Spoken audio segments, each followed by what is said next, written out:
मिरजेत parking शेडला भीषण आग, टँकरसह 2 दुचाकी जळून खाक, सुदैवाने जीवितहानी टळली. मिरज जुना माधवनगर रोडवरील भारतीय हॉस्पिटलच्या पाठीमागील बाजूस असलेल्या पत्र्याच्या पार्किंग शेडमध्ये गुरुवारी पहाटे शॉर्ट सर्किटमुळे भीषण आग लागल्याची घटना घडली. या आगीत एक टँकर आणि 2 दुचाकी पूर्णपणे जळून खाक झाल्या. सुदैवाने या दुर्घटनेत कोणतीही जीवितहानी झाली नसल्याने मोठा अनर्थ टळला. मिळालेल्या माहितीनुसार पहाटेच्या सुमारास पार्किंग शेडमधून अचानक धूर आणि आगीच्या ज्वाळा उसळू लागल्या. काही क्षणातच आगीने रौद्ररूप धारण करत संपूर्ण शेडला वेढा घातला. शॉर्ट सर्किटमुळे ही आग लागल्याचा प्राथमिक अंदाज व्यक्त करण्यात येत आहे. घटनेची माहिती मिळताच मिरज शहर पोलीस आणि अग्निशमन विभागाचे जवान तातडीने घटनास्थळी दाखल झाले.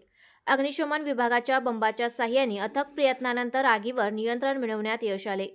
मात्र तोपर्यंत शेडमध्ये उभा असलेला टँकर आणि 2 दुचाकी जळून मोठे नुकसान झाले होते. आग मोठ्या प्रमाणात लागल्याने परिसरात धुराचे लोट पसरले होते. घटनेची माहिती मिळताच परिसरातील नागरिकांनी घटनास्थळी मोठी गर्दी केली. अग्निशमन दलाच्या तत्परतेमुळे आग अन्य ठिकाणी पसरण्यापूर्वीच नियंत्रणात आणण्यात यश आले.